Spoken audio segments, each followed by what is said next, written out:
brings together a wide variety of video programming.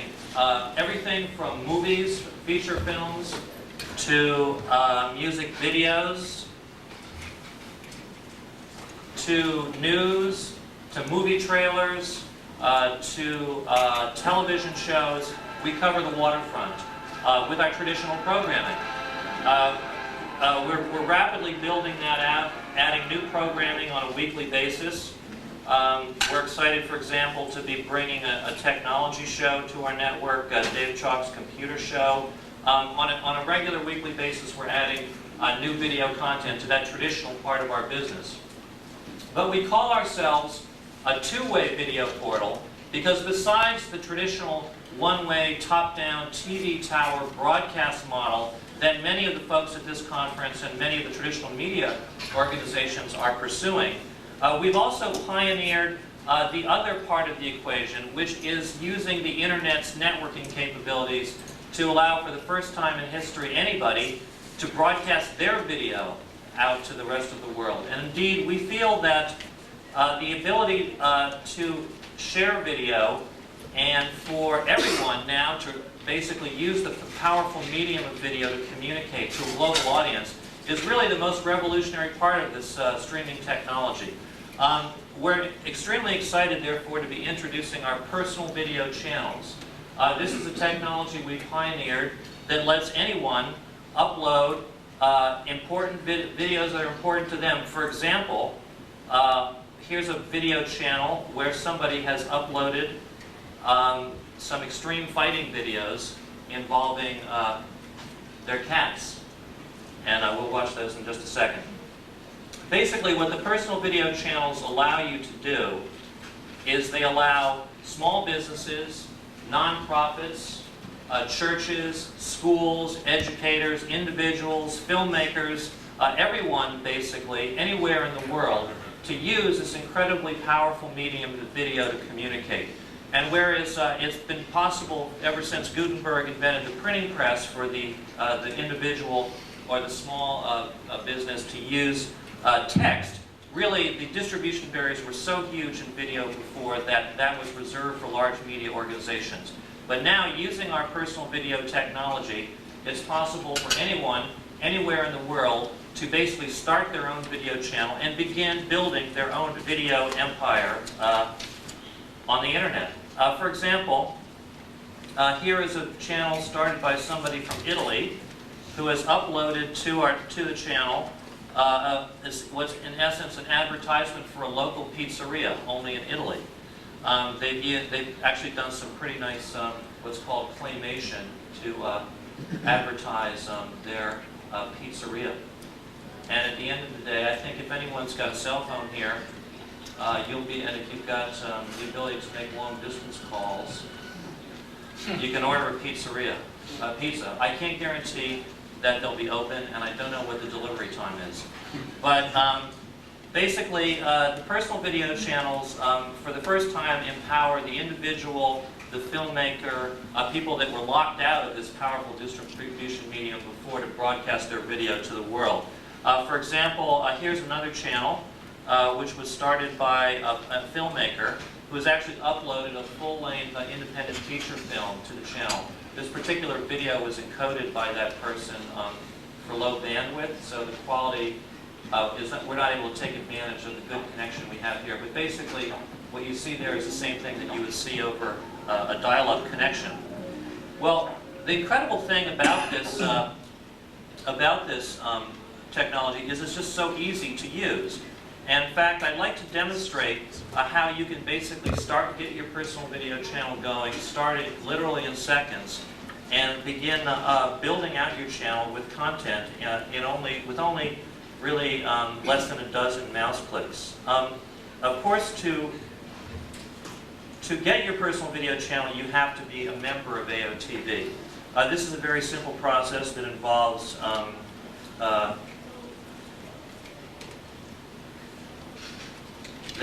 setting up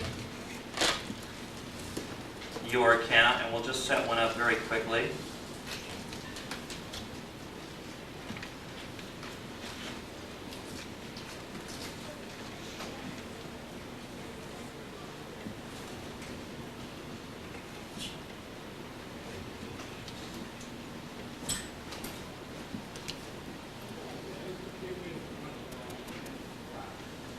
Basically, by just doing a few mouse clicks, you can join. Of course, you can, if you're interested, fill out a little bit of additional information.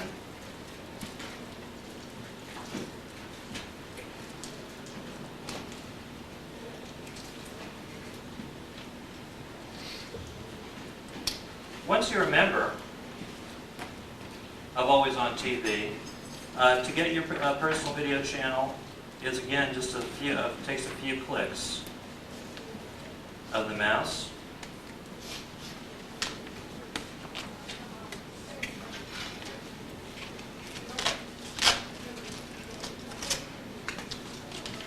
You have to pick a title for your channel,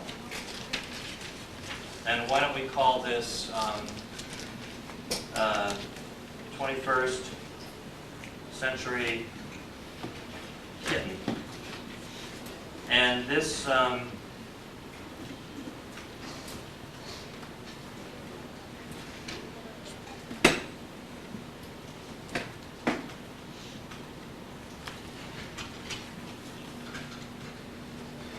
we give a little description. If we want to, we can add additional parameters. For example, we can choose a background image. Choose literally from hundreds of those.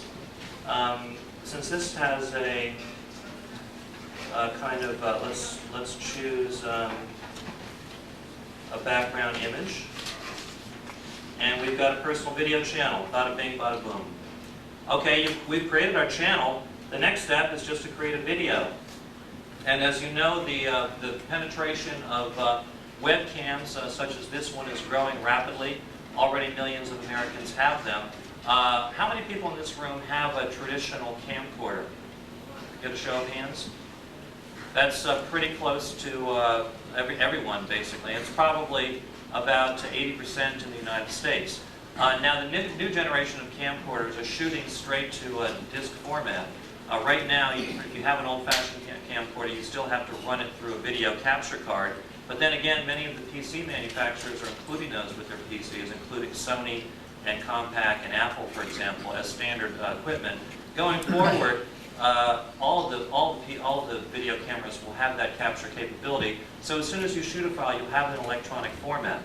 What I'll do right now is show how easy it is to basically create a video. And what we'll do here is use some very straightforward software that comes with this Kodak camera, which is a couple of years old. And we'll just record a little video where we talk about, where we talk about the tremendous potential of video cameras or personal video broadcasting over the internet. And once we've made our video, we'll just save it on the computer.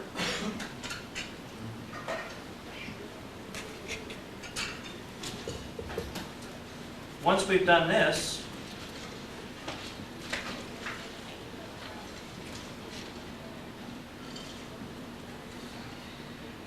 basically uploading a video to your personal video channel is as easy as sending an email.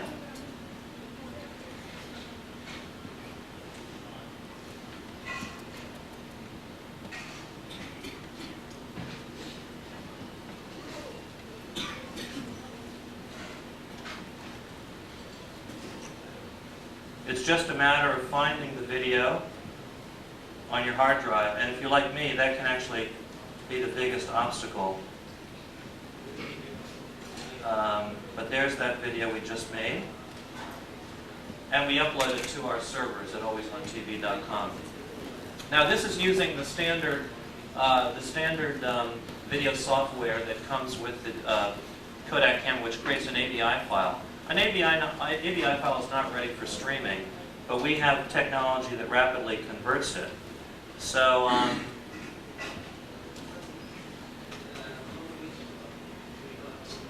we'll just quickly put a little information describing the video.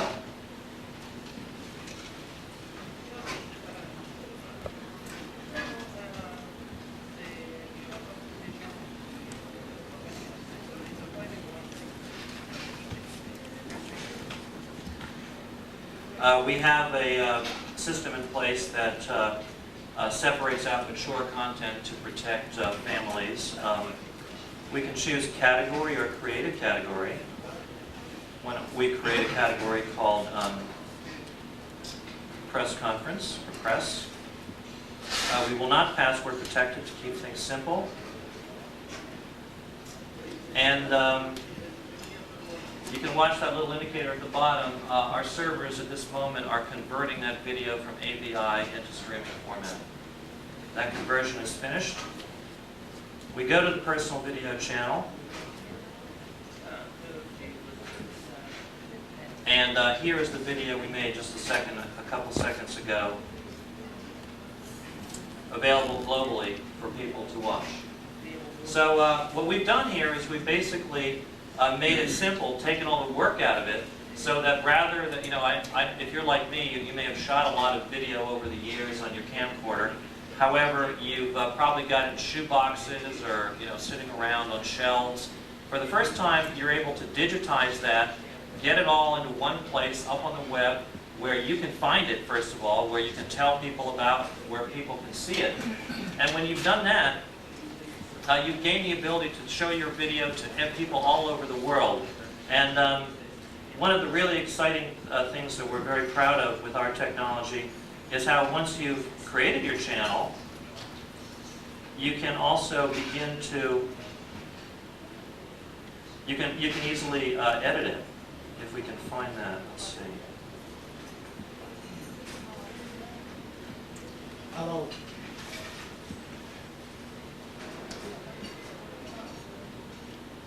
Whoops. No.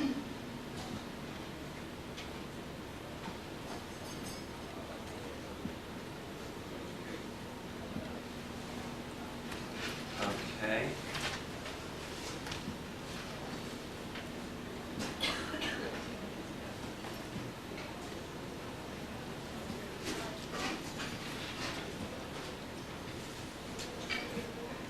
And you see, using our Media Mogul software, it's possible to password protect that video. For example, if it was a video of your family or your children that you didn't want everyone on earth to see, but you wanted to tell grandma, the grandparents about, you could simply password protect it. We'll set a little password here. By the way, you could also, if we decided we wanted to change the look and feel a little bit, that's very easy to do as well. So now, when we go back to take a look at our channel,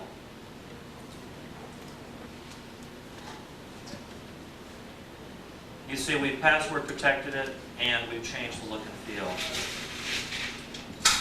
And if we want to see this video, we have to enter a password, which you can tell your friends and family about. So we're tremendously excited about this technology. We think it offers the ability for the first time for anybody to do what only the big media companies could do before. We think it's disruptive technology in the same way that Napster is. This basically allows anyone, gives anyone the ability to do, to basically broadcast globally, and basically really sets aside a lot of traditional distribution models and changes the whole environment of communications and internet and broadcasting. So again, whether you're an individual, a business, a small business, an organization, a nonprofit, a school, anyone that wants to use video to entertain, to teach, to educate, to communicate, can do so using our video platform. So we're very excited to be part of this video revolution that this whole conference is about. And we're particularly proud to be pioneering this concept of personal video broadcasting over our personal video channels. So I'd love to take any questions that anybody might have. Yes? So questions, how many channels do you have space for, and how's all this paid for? Okay, well actually there's no limit to the number of channels. I mean, we're actually looking forward to the time when there'll be millions of personal video channels. The way it's paid for is that there's a small charge for putting up videos, which is currently $9.99 for 3 months. We may be adjusting that pricing model over time, but we feel that the cost of that is pretty small compared just to the cost of buying a videotape or something like that. Yes, sir. What are the requirements for, minimum requirements for RAM, chip speed, and how long the video can be put up? Okay, you can put up an unlimited length of video within reason. We've got people who put up 2 or 3 hour videos. If somebody put up a 24-hour video, we'd have to look at that. But basically, there are currently no limits on it. With respect to chip speed, I'll give you an example. This laptop right here is a 166, a Pentium 166. I think you could probably use a 486 if you had a little bit of speed on it. The only real constraint is your bandwidth, and the problem there is that if you've got a dial-up connection, dial-up connections tend to time out fairly often, and when that happens, it interferes with the upload process. That's why for dial-up customers, we recommend that they keep their video under a certain size. Otherwise, we say just drop it in the mail, send it to us, and we'll encode it for you. And RAM? RAM, I noticed you're using the Windows media, but something like Real needs like 64 megs of RAM. Yeah, 64 is recommended. I mean, 32 would be spotty. You might get away with it. I mean, and at this point, when we're up to 1 gig machines, we're pretty comfortable setting 64 as a minimum limit. Yes, sir. You did the conversion here. Was that you or the end user that actually converted the AVI file to the info? That was all totally automated. So step me through this. If I was to do that, upload, the minute it's uploaded, do I need to do something to convert it? No, It was already converted. it was converted automatically. The software basically detected the file format and did the necessary conversion. Okay, and is there any sensing on the material that people put up there? Censoring? Yeah. Yeah, we're using currently a system of filtering so that a parental protection system. Basically, our view is that we're going a little bit beyond what other companies are doing. For example, Yahoo, Excite, the major search engines, by default, their parental protection is off. And if you just cruise to the site, you might, within a few mouse clicks, conceivably get to X-rated content. And our site, parental protection is on. And we basically have that in place to guard against people inadvertently coming in contact with that kind of material that they would not approve of or wouldn't be appropriate. Yes, sir. Joe Zlomek, Technology Times. You're doing encoding on the fly. Are you encoding for multiple bandwidths or for a single type of bandwidth? We have the capacity to control that. In this particular demonstration, in fact, we're using this as our default. We're encoding at 28, 56, and 100. So that's intelligent streaming right there at multiple bandwidths. And can I encode and feed you an encoded file rather than have you encode on the file? Yeah, if you sent us an RM file or an ASF file, it would go in just the way you encoded it. Thank you. Yes, sir. Simon Applebaum from Cablevision Magazine. I've got 2 questions. First of all, given that video streaming is the technology that cable operators are going to use for video-on-demand programming, which is starting to roll out around the country, what about the possibility of becoming a content aggregator and doing what you're doing for the web and do it also for cable operators? Give them a possibility for this platform and expand the platform for the people who want to use these personalized video channels. Well, we have had some very interesting and productive discussions with web-based portals, with some of the CLECs that are getting into this space, as well as cable companies, about how we might co-brand our personal video channels, as well as our mainstream broadcast content for those platforms. So we're actually very excited about that. We're also very excited about other platforms such as appliances, WAP, and on cell phones and so forth. Yeah. In addition to that, at the National Cable Show last month, Eastman Kodak demonstrated a project with Scientific Atlanta where you can take a digital camera, put that still on a cable channel, which by the way is not web-centric, does not use the web. You put it on your TV screen, you can blow it up full screen, put 3 or 4 on the screen, you can email them to someone else using it. They're going to test this with a cable operator, try to roll it out nationally by the Western Cable Show. And oh, by the way, they say that this can be done with videos as well as with stills. Is there any concern that Kodak may take the same kind of thing you're doing and do it without the web? Well, Somebody jumps the gun here. Well, I mean, without sort of going into great detail, we're quite familiar with what the various camera manufacturers are doing and have had discussions, ongoing discussions about cross-marketing agreements using our technology. Kodak, as you point out, is focused currently on still images, and we, in fact, are having some very interesting discussions regarding video over our personal video channels. Yes, sir. You have a pay-per-view option up there. Can you Yeah. explain how that works? Well, we have pay-per-view completely built, that's completely built into our platform. However, as you probably heard if you've been going to all the sessions of the show, pay-per-view is a model where you really need certain types of killer, I mean, even killer content and then killer content that people feel they have to have that second. And so we're really waiting for the content to become available that will work for pay-per-view. We have the technology in place, so when the content is there, we're ready for it. Yes, yes, ma'am. We work for a television show, and the whole background of the show is music.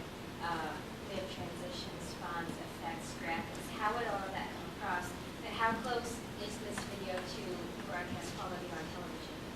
Well, if the video is encoded for a high stream rate, and I would say the cutoff point is probably about 300K, you won't get the same kind of quality you get from your, 25-inch Sony Trinitron television set, but you get pretty decent full screen quality. I'll just give you a quick example, and you'll probably agree that, this technology is, or this level of quality is not as good as broadcast quality.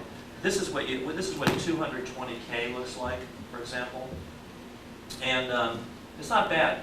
I mean, it's like watching it sort of on a smaller old television set.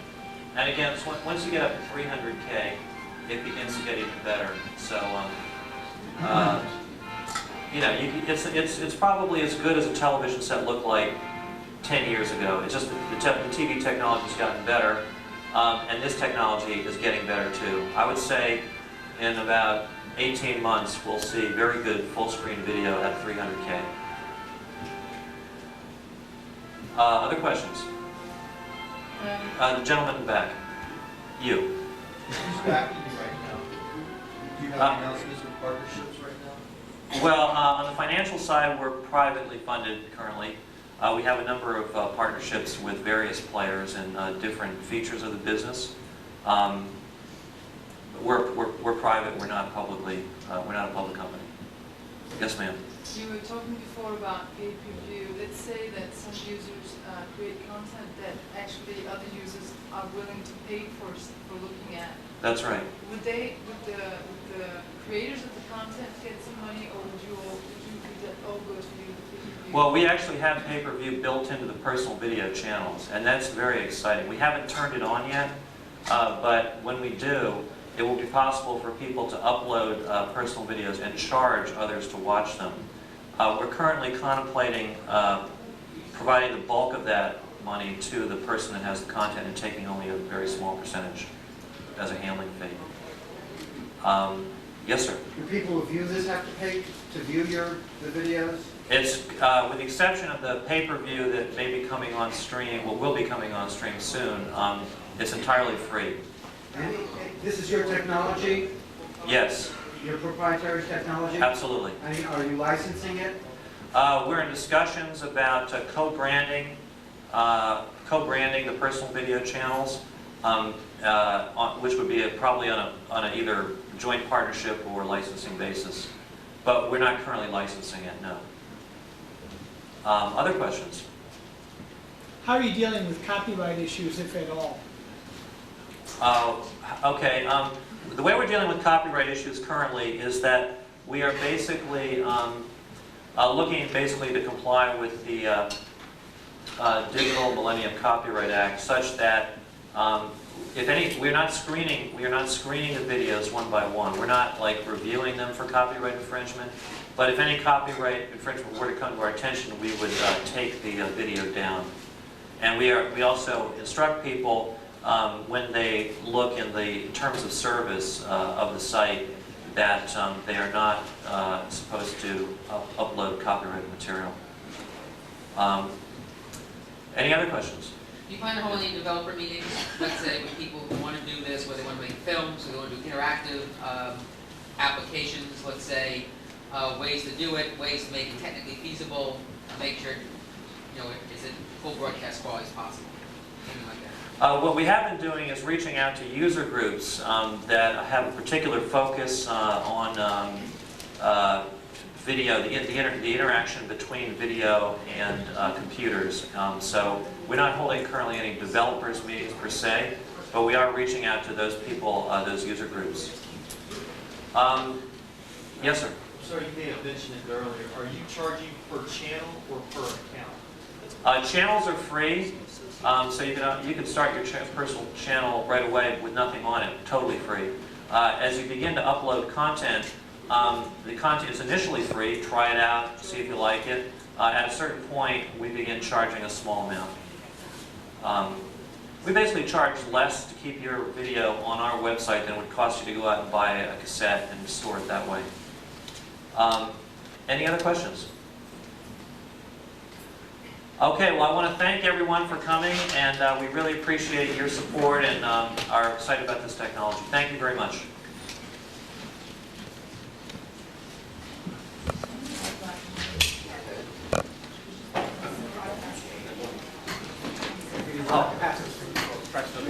The printer wasn't working. Hey, Mark, see you. Oh, terrific. All right, thank you. Thanks very much. Hi. Oh, yeah. You should talk to Alina because she speaks Danish. Yeah, but absolutely, I can provide a soundbite.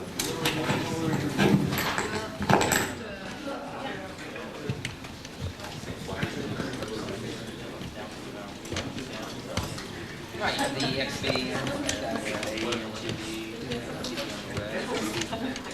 TV one's about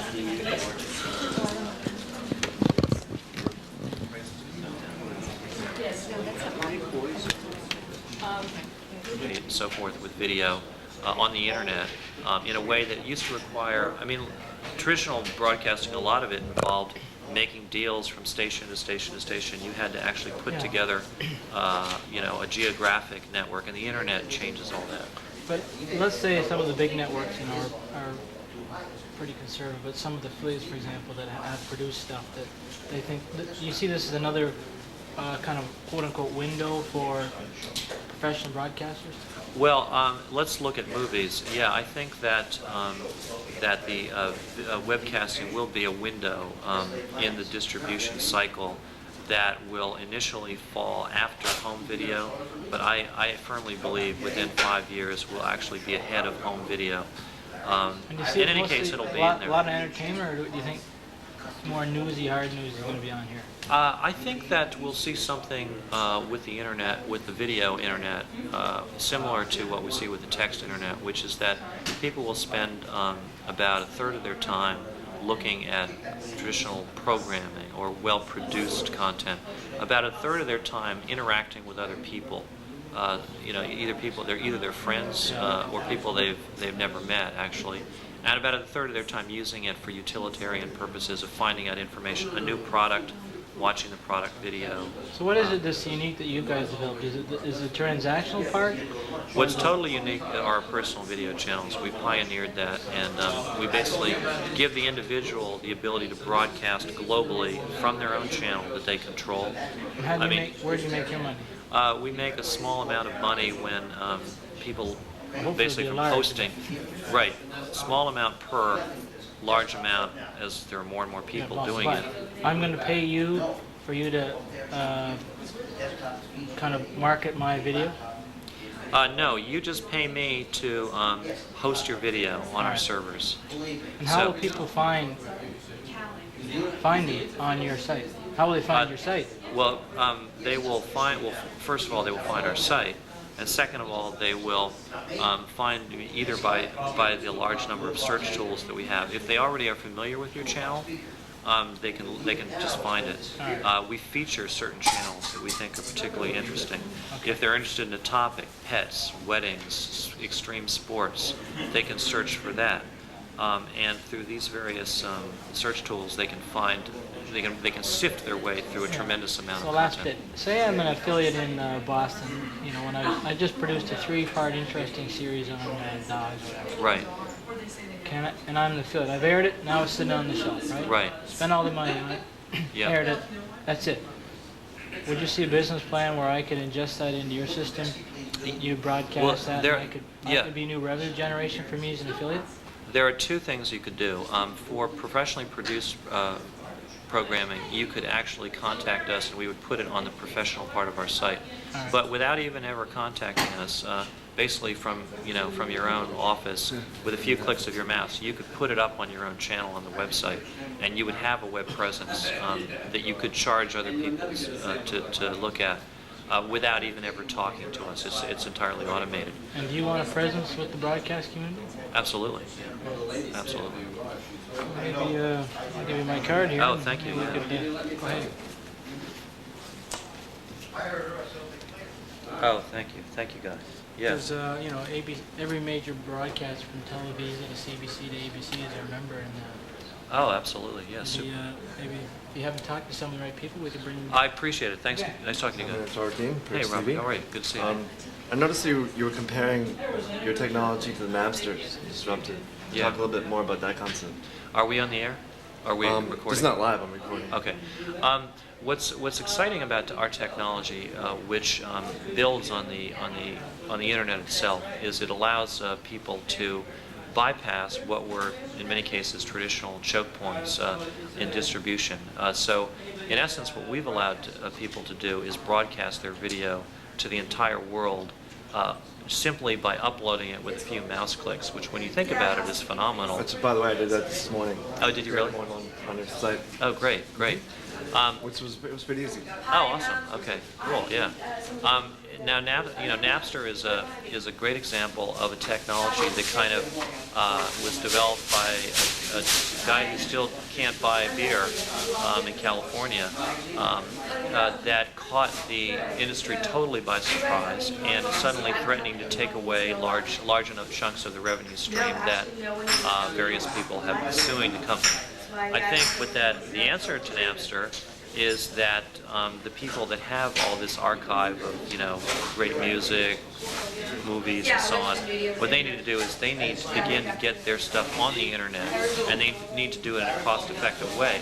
They face a major problem, however, because they've got a huge investment and they've got a huge existing infrastructure all oriented around the old form of distribution. And it's not going to be a simple matter for them to convert over to this new distribution without seeing some major change in their old way of doing things. And of course, in our case, we're doing something similar in that we allow anyone, an individual, as I mentioned, a school, a university, a religious group. Who do you think are going to be your primary users in this technology? We think that ultimately, in the form of sheer numbers, we think consumers are going to find this a fantastic way to communicate, basically to use it almost as a method of video messaging, whereby they can upload a video, send a Vmail to somebody so that person can watch it at their convenience. But we also think that in terms of revenues and the utility, the economic value of what we offer, small businesses, schools, nonprofits, universities, corporations will find this a tremendous way to basically get up and running on the internet. Are people allowed to put up their own banner advertising on their channels, or? We don't yet support that, but we are looking at things like that. So right now, by setting up your own channel, you are able to, you will be able to, as soon as we turn it on, charge others to view your video. What we also let you do is, if you have an existing website or web page, you can link to your channel, and of course you can collect web advertising on that page. So you can use our service to provide you the video for your existing website. Now, will you plan any marketing for when people load up their videos, like saying Expression, or will that be done by the individual sites themselves? Well, we're really excited about harnessing the promotional skills and powers of all of our many members that are setting up their own channels. And what we've done is provide them with tools, for example, our video mail, that lets them introduce a list by email address of all the people they want to get their videos, and with, again, with a blast email, again, we hope that this is to people that they actually know, as opposed to, sort of a spam sort of thing. But they will be able to use that to advertise their channel. Another thing that we're going to be introducing is a newsletter that calls attention to noteworthy personal videos. We also call attention to noteworthy personal videos by featuring them on the site. So in essence, when you create your personal video channel and you begin broadcasting the world, not only do you have that presence on the web, you have a connection with our portal. You have a portal deal, as we say. Okay, so what kind of background do you come from? Do you come from the computer side or marketing?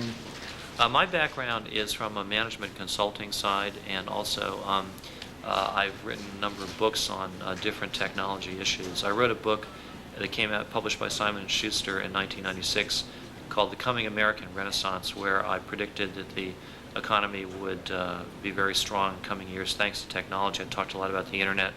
I have been involved in the internet since then. I was actually in the Clinton administration, where I was in charge of internet policy for the U.S. Treasury, and as a result of that, I've been sort of deeply involved in internet issues, going back into the early 90s. So management consulting, information technology is my background. But because I've written a lot of books and written a lot of articles and so forth, I also have kind of a journalistic background as well. In that sense, media. Oh, great. Well, thanks for coming on The Bridge. Thanks a lot, Robert. Yeah. Maybe I'll upload this interview up to your channel tonight. Awesome. That'd be great. Check it out. That'd be really cool.